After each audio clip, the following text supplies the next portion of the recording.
ये है हिंदुस्तान उर्दू खबर।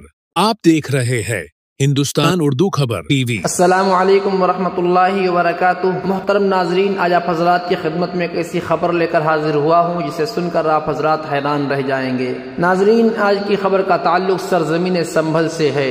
संभल जामा मस्जिद के सामने बनाई जा रही है पुलिस चौकी। नाजरीन, जैसा कि आप हजरात बखूबी वाकिफ़ हैं कि भी हाल ही में संभल जामा मस्जिद का तनाज़ो उरूज पर था, मगर देखते ही देखते वहां पुलिस चौकी बनाने की तैयारी शुरू हो गई है। कल बरोज़ जुमा संभल जामा मस्जिद के सामने एक पुलिस चौकी बनाने के लिए उसकी खुदाई शुरू कर दी गई है।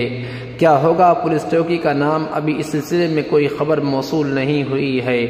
नाजरीन, सवाल ये है कि आखिर मस्जिद के सामने ही चौकी बनाने का मकसद क्या है? क्या अहले मनसब का इसमें बड़ा फ़ायदा है या किसी ख़ास हिकमत व मसलियत के तहत ये काम अंजाम दिया जा रहा है?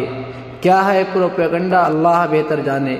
दुआ फरमाएं अल्लाह मुल्क में अमन व अमान का मामला फरमाए और उम्मत मुस्लिमा पर अपना रहम का, करम का, आफियत का मामला फरमाए। नाजरीन, ये थी बहुत ही अहम खबर जिसको मैंने आप हजरात के सामने शेयर किया। आपसे भी गुजारिश है कि जितना हो सके इस खबर को शेयर ज़रूर कर दें, और अगर आप हमारे चैनल पर नए हैं तो चैनल को सब्सक्राइब ज़रूर फरमा लें। शुक्रिया, जज़ाकुमुल्लाह। अस्सलामु अलैकुम वरहमतुल्लाह।